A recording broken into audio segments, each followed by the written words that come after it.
August 4 ഭാരതത്തിന്റെ സാംസ്കാരിക പശ്ചാത്തലത്തിൽ നാമൊക്കെ കേട്ടുപതിഞ്ഞിട്ടുള്ള ഒരു ആപ്തവാക്യമാണല്ലോ സംഭവാമി യുഗേ യുഗേ എന്നത്. ദൈവത്തിന്റെ അനന്തപരിപാലന വിശേഷം കാലത്തിന്റെ ആവശ്യങ്ങൾക്കനുസരിച്ച് അത് ക്രമീകരിക്കപ്പെട്ടുകൊണ്ടേയിരിക്കും എന്നുള്ളത് നാം വിശ്വസിക്കുന്നതിൽ തെറ്റില്ല. ഒരുപക്ഷേ ഈ ദൈവിക പരിപാലനയുടെ ക്രമീകരണത്തിന്റെ ഭാഗം ആയിരിക്കാം 1786 ഫ്രാൻസിൽ ജോൺ മരിയ വിയാനി എന്ന ഒരു ആൺകുഞ്ഞിന്റെ ജനനം.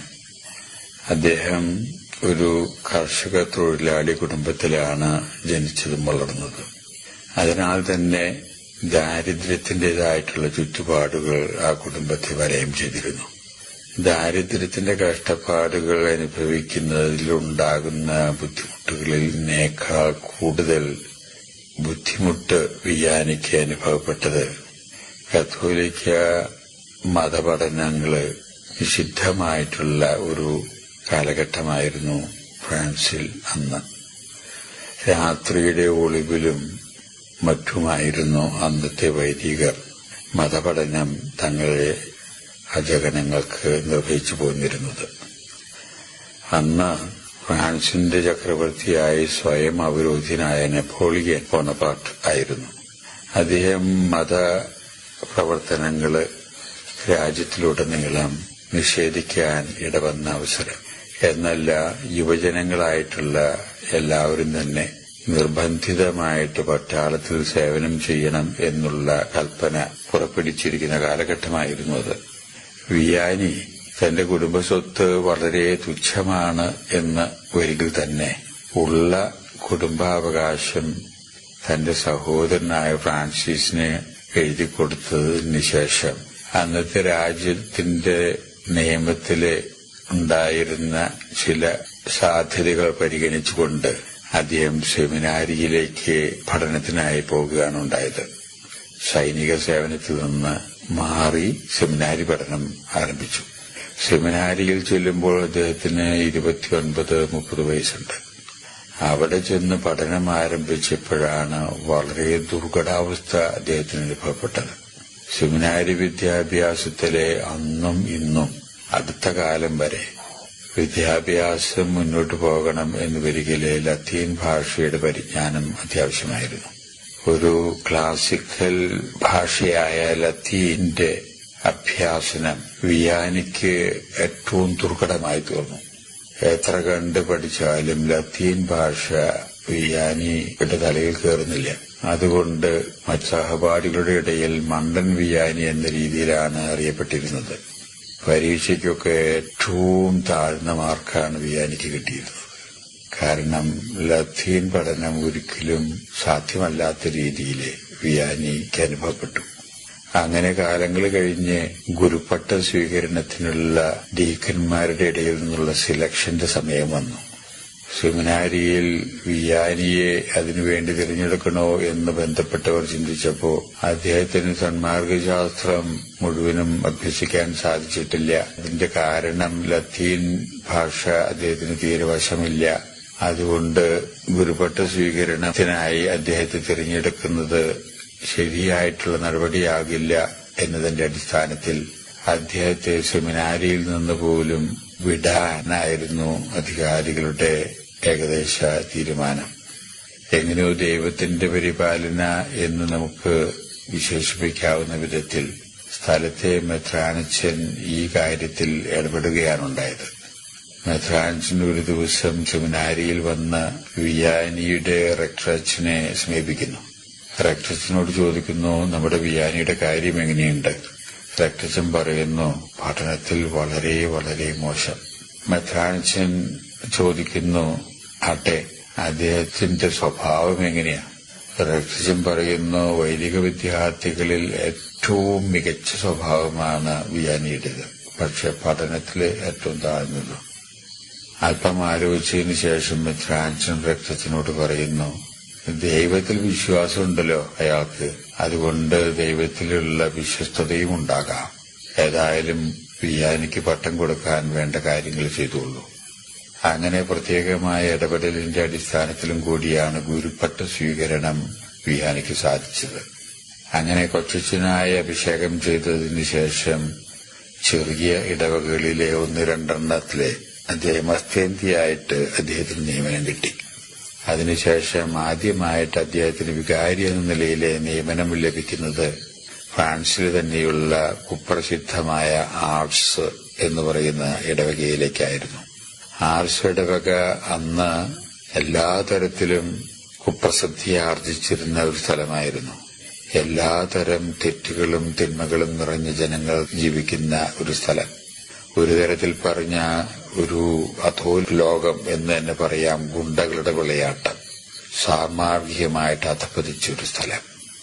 അച്ഛന്മാരാരെങ്കിലും അവിടേക്ക് പോയാൽ പോകാൻ തന്നെ ഇഷ്ടമില്ല. നിർബന്ധത്തിന്റെ അടിസ്ഥാനത്തിൽ പോയാൽ തന്നെ 1-2 ആഴ്ചയ്ക്ക് ശേഷം കരഞ്ഞുകൊണ്ട് തിരിച്ചു വരുന്ന ഒരു സ്ഥിതിവിശേഷമായിരുന്നു അന്ന് ആർട്സിലുണ്ടായിരുന്നത്. ഈ സ്ഥലത്തേക്കാണ് ഇദ്ദേഹത്തെ ആദ്യമായിട്ട് വികാരി എന്ന നിലയിൽ പറഞ്ഞയക്കുന്നത്. മെത്രാൻഷൻ ഇദ്ദേഹത്തിന് നിയമനപത്രം കൊടുത്തതിന് ശേഷം വിയാനി അച്ഛനോട് പറയുകയാണ്, താങ്കളെ ആർട്സിലേക്ക് ഞാൻ വിടുകയാണ്. അവിടുത്തെ ജനങ്ങൾക്ക് ദൈവത്തെ ഒന്നും അറിഞ്ഞുകൂടാ. അവരുടെ ഇടയിൽ ദൈവസ്നേഹവുമില്ല. താങ്കൾ അവിടെ ചെന്ന് ദൈവത്തെപ്പറ്റി അവർക്ക് അറിവുണ്ടാക്കി കൊടുക്കണം. അവര് ദൈവത്തെ കാണാൻ ഇടവരണം. അവർക്ക് ദൈവസ്നേഹം ഉണ്ടാവണം. ഇതിനുവേണ്ടിയാണ് താങ്കളെ ആർട്സിലേക്ക് വിടുന്നത് എന്ന് പറഞ്ഞുകൊണ്ടാണ് വിയാനിയെ ആർട്സിലേക്ക് വിടുന്നത്. നിയമനപത്രവുമായിട്ട് വിയാനി അച്ഛൻ ആർട്സിലേക്ക് തിരിച്ചു. ഇടവക പള്ളിയിലേക്ക് എത്തുന്നതിനു മുമ്പ് വഴിതെറ്റി. ഒരു കവലയിൽ നിന്ന് കണ്ട ഒരു ബാലനോട് ചോദിച്ചു, പള്ളി എവിടെയാ മോനെ? ആ ബാലൻ ആ ഇടവകയുടെ അതിർത്തിയിൽ ജീവിച്ചിരുന്ന ഒരുവനായതുകൊണ്ട് ഉടനെ തന്നെ ഇതാച്ച പള്ളിയിലേക്കുള്ള വഴി ഇതാണെന്ന് പറഞ്ഞ് കാണിച്ചു കൊടുക്കുന്നു. അച്ഛൻ ആ ബാലനോട് ഉപകാരം എന്ന രീതിയിൽ പറയുകയാണ്, മോനെ, നീ എന്നെ ആർട്സിലേക്കുള്ള വഴി കാണിച്ചു തന്നു. നിന്നെ ഞാൻ സ്വർഗത്തിലേക്കുള്ള വഴി കാണിച്ചു തരാം കേട്ടോ എന്ന് വിയാനിയച്ഛൻ അന്ന് പറഞ്ഞതായിട്ട് രേഖപ്പെടുത്തി വെച്ചിരിക്കുന്നു ചരിത്രകാരൻ. അച്ഛൻ പള്ളിമേടയിൽ ചെന്നു. പൊട്ടി പൊളിഞ്ഞു കിടക്കുന്ന, ആരാലും ശ്രദ്ധിക്കപ്പെടാത്ത ഒരു പള്ളിമേട. അങ്ങനെ അദ്ദേഹം പിറ്റേ ദിവസം ബലി അർപ്പിക്കുന്നതിനു വേണ്ടി അൾത്താരയിൽ ചെന്നു. പള്ളിയിൽ ഒറ്റ ആളില്ല. അദ്ദേഹത്തിന് വളരെയേറെ ദുഃഖമായി. ഒറ്റ ആള് പള്ളിയിലില്ല. പള്ളിക്ക് വരാൻ ആർക്കും ഇഷ്ടവുമില്ല, അത് പതിവുമില്ല. അദ്ദേഹം അന്ന് തന്നെ രാത്രി വിശുദ്ധ കുർബാനയുടെ മുമ്പാകെ മുട്ടുമേൽ നിന്ന് പ്രാർത്ഥന തുടങ്ങി. തന്റെ ഇടവക ജനങ്ങൾക്ക് വേണ്ടി ഒരു അരണ്ട വെളിച്ചത്തിൽ നീണ്ട യാമങ്ങൾ രാത്രി സമയത്ത് അദ്ദേഹം പ്രാർത്ഥനയിൽ മുഴുകി. പള്ളിയോടനുബന്ധിച്ച് അല്ലെങ്കിൽ ചുറ്റുപാടിലെ അടുത്ത് തന്നെ താമസിച്ചിരുന്ന വീട്ടുകാരെ രാത്രി നീണ്ട യാമങ്ങളിൽ പോലും പള്ളിയിൽ നിന്ന് ചില അരണ്ട വെളിച്ചമൊക്കെ ജനലിന്റെ ഉള്ളിൽ കൂടിയൊക്കെ പുറത്തു കിടക്കുന്നതായിട്ട് അവർ ശ്രദ്ധിച്ചു. അവര് പിന്നീട് മനസ്സിലാക്കി തങ്ങളുടെ വികാരിച്ചൻ തങ്ങൾക്ക് വേണ്ടി രാത്രി പള്ളിയിൽ പ്രാർത്ഥിക്കുന്നതാണെന്ന്. ഇത് അവരിൽ വളരെയധികം മാറ്റങ്ങൾ ഉണ്ടാക്കി.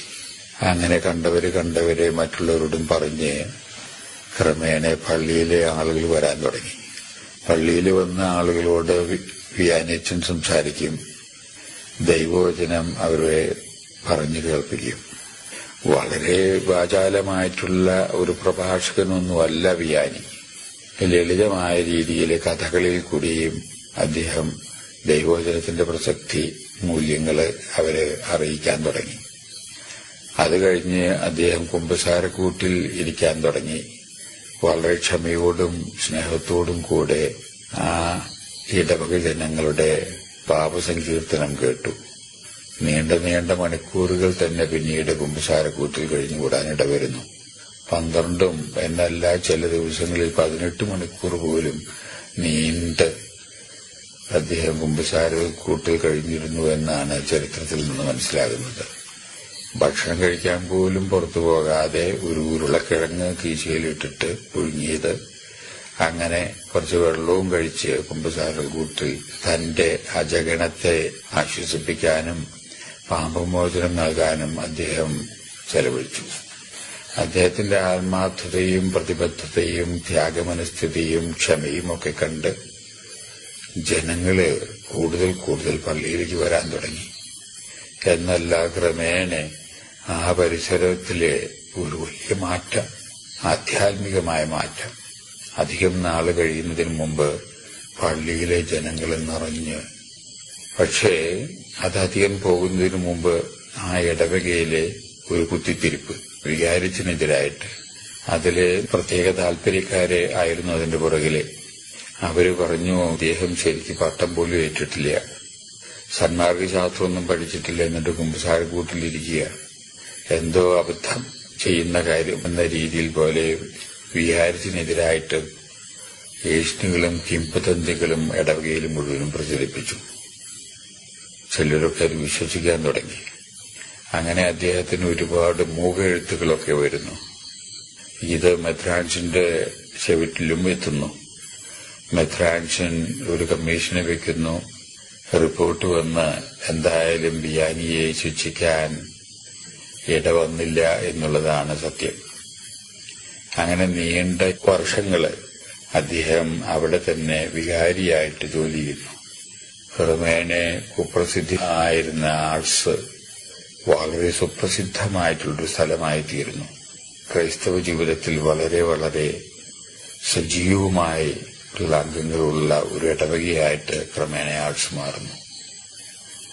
അങ്ങനെ 73-ാമത്തെ വയസ്സിൽ 1859 അദ്ദേഹം മരിച്ചതോടുകൂടെ ആർട്സ് വളരെ പ്രസിദ്ധമായി തീർന്നു.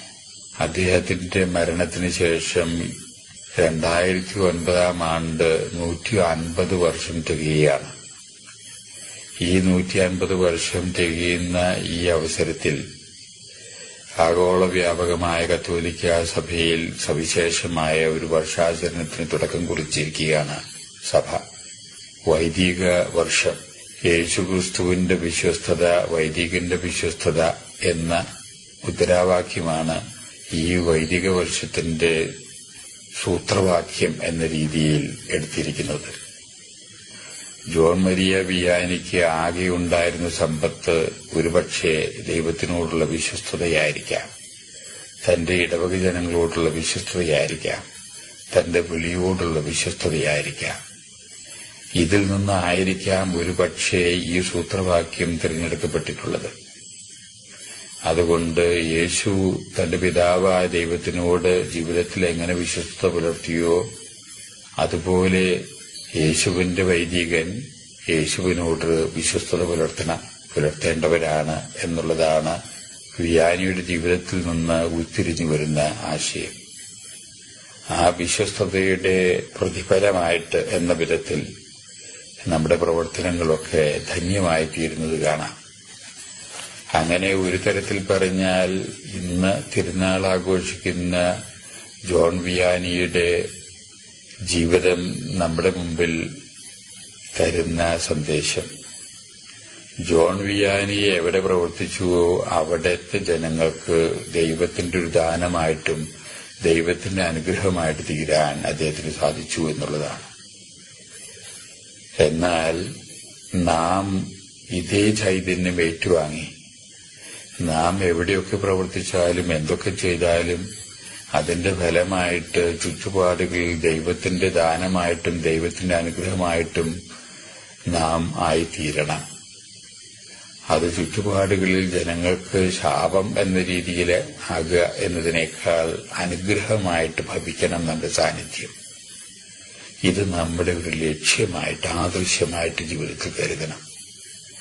ഈ ലക്ഷ്യവും ആദർശവുമായിരിക്കണം നമ്മുടെ മുന്നിലേക്ക് നയിക്കേണ്ട ചാലകശക്തി. ആ ചാലകശക്തി മുന്നിൽ കണ്ടുകൊണ്ട് ഇന്ന് തിരുനാൾ ആഘോഷിക്കുന്ന ജോൺ വിയാനിയോട് ആത്മാർത്ഥതയോടുകൂടി നമുക്ക് ചോദിച്ചു വാങ്ങണം. നാം ഏത് സ്ഥിതിയിൽ ഉള്ളവരായാലും, വൈദികരാകട്ടെ, സന്യസ്തരാകട്ടെ, അൽമേനികളാകട്ടെ, കൊച്ചുങ്ങളാകട്ടെ, ഭാര്യയാകട്ടെ, ഭർത്താക്കന്മാരാകട്ടെ, മക്കളാകട്ടെ, മാതാപിതാക്കന്മാരാകട്ടെ, നമ്മുടെ സാന്നിധ്യം ചുറ്റുപാടുകളിൽ ഒരു അനുഗ്രഹമായിട്ട് ഭവിക്കത്തക്ക വിധത്തിൽ നമ്മുടെ ജീവിതങ്ങള് ആയിത്തീരാനുള്ള ഒരു പ്രത്യേക ദൗത്യം ഏറ്റെടുക്കാനുള്ള അവസരമായിട്ട് നമുക്കിതിനെ കരുതാം.